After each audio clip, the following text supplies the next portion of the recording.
What is going on, guys? Z88 here, and today I want to bring you guys my PlayStation 4 review. I probably have almost a day played in playtime on the PlayStation 4, so I know a lot of good things about the console, but I also know some bad things about the console. I want to bring up all of those in this video, but I want to preface this entire commentary by saying that some PlayStation 4s have been damaged. It affects about 0.4 to 4% of the consoles, but Sony is working on replacing them.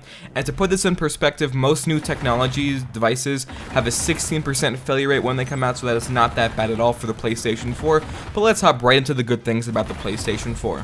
So first of all, the UI on the PlayStation 4 is a million times better than the PlayStation 3's UI. Let's face it, guys, compared to the Xbox 360, the PS3's UI was terrible. It was sluggish, slow, not very responsive, and it was just very hard to navigate and wasn't a very good dashboard at all. But the PlayStation 4's UI and dashboard is way more responsive, colorful, extremely fast. Switching in between games to the dashboard and back can be done almost instantaneously. The console is very fast, the dashboard is very responsive, and a lot easier to navigate, which is definitely a major improvement for people coming over from the PlayStation 3.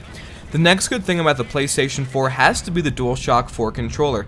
It is a humongous improvement over the DualShock 3 controller, which was on the PlayStation 3. It is larger, the triggers feel very good, so do the thumbsticks, very responsive, and it just works well. For first-person shooters, for racing games, for Assassin's Creed, all these kinds of games, the DualShock 4 controller is superior to the PS3 controller, I believe, in every single way possible. It is definitely a very pleasant upgrade for PlayStation users, and if you're coming over from the Xbox, allow a 5 to 6 period adjustment time, because that's what it took me to get used to the PS4 controller coming over from the Xbox 360.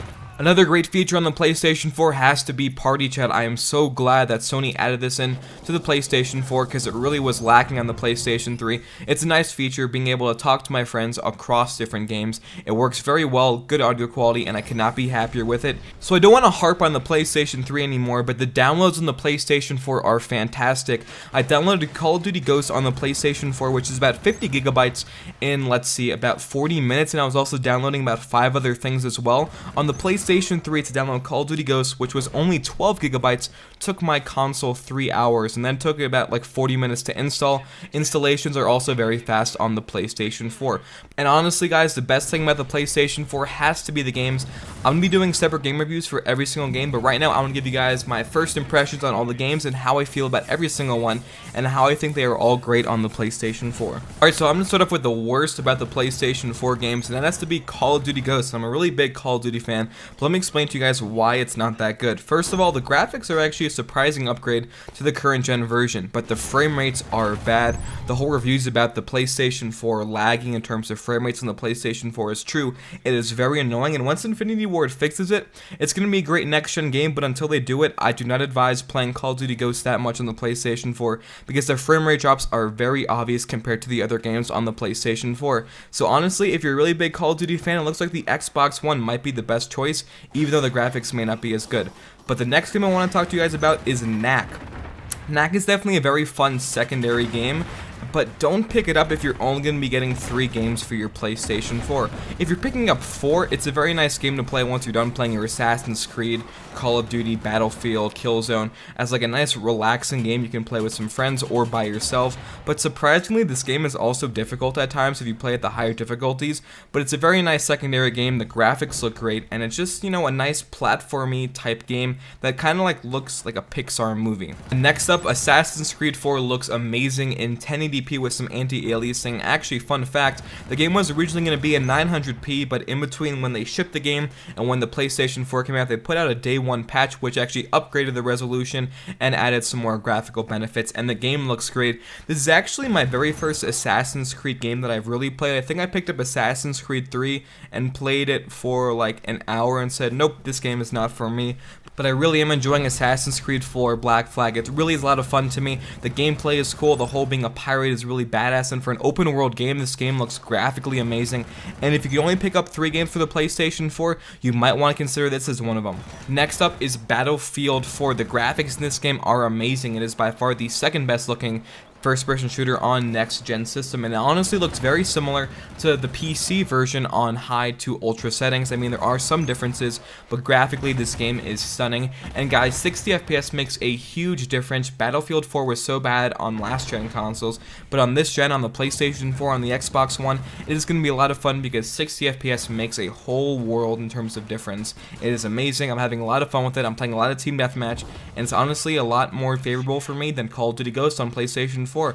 And now on to Killzone Shadowfall, by far the best looking first-person shooter on the PlayStation 4. This game truly is next generation along with Battlefield 4. The 60 FPS of multiplayer is very nice, however it does dip every once in a while, but it's not obvious at all, unlike Call of Duty Ghosts. The gameplay is a lot of fun, but it is different than Call of Duty, so if you're used to super fast-paced gameplay, it's going to take you a little while to get used to this gameplay, but once you do, you're really going to love it because I think it's a lot of fun, and it's by far one of my favorite PlayStation 4 titles at the moment. I really do love this game, tied with Battlefield 4, maybe even slightly higher than Battlefield 4 as my favorite first-person shooter on the PlayStation 4, so definitely pick up this game if you're getting a PlayStation 4 and you want a first-person shooter that is different than Battlefield or Call of Duty and is a very nice new experience, because trust me, it is a lot of fun. And lastly, in terms of games, Need for Speed Rivals looks amazing graphically. This game is insane. It looks like Crysis 3 on PC with ultra settings. The graphics, the physics, the whole collision aspect of this game is great. The whole new high risk, high reward of staying out longer in the streets, but risking getting busted by a cop. But if you stay out longer, you get a higher multiplier in terms of getting more points. It's a great added element. They got rid of the whole burnout, smashing cars into the side of the road. Your cars actually have health, and then if you keep on busting up the car, it eventually breaks. It's a very nice game. The game is classic Need for Speed, but it's definitely very polished and probably one of the least hyped up PlayStation 4 games, which is in my opinion one of the better PlayStation 4 games, up there with Killzone Shadowfall for one of my favorite games on the PlayStation 4 at the moment.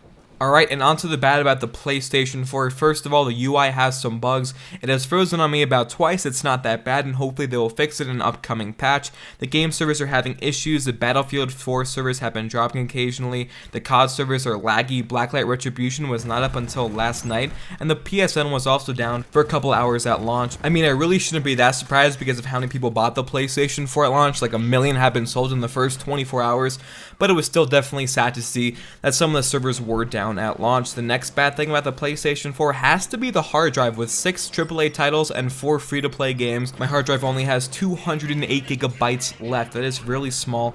I really believe that Sony should have put in a bigger hard drive at launch. It would have solved a lot of issues, but it looks like I'm gonna have to pay to upgrade my own hard drive in the coming months because 208 gigabytes already left is not that much. The next bad thing about the PlayStation 4 has to be using capture cards. It takes about an arm and a leg to get working. It took me forever. Of course mine works now because you're watching this Killzone Shadowfall gameplay, and they are going to be patching it later on so capture cards work easily, but as of right now it is a pain in the butt to be able to record on the PlayStation 4. The next thing is that there is no multitasking to my knowledge like the Xbox One, which is kind of disappointing, and that a lot of the services that we thought would be there at launch are not there, like suspend mode and DLNA support. Both of those are not available at launch, and a lot of people thought that they would be there, but they are coming in an upcoming patch on the PlayStation 4. If you guys did enjoy this PlayStation 4 review, don't forget to toss this video a like, a favorite, and subscribe if you guys are brand new to my channel. In the comment section down below, what do you guys think about the PlayStation 4 from what you've seen, or if you already have one? I may do live stream later today. Don't forget to follow me on Twitter and like my Facebook page. Have a wonderful day, guys. I'm Z Vidiots, and I'm out. Peace.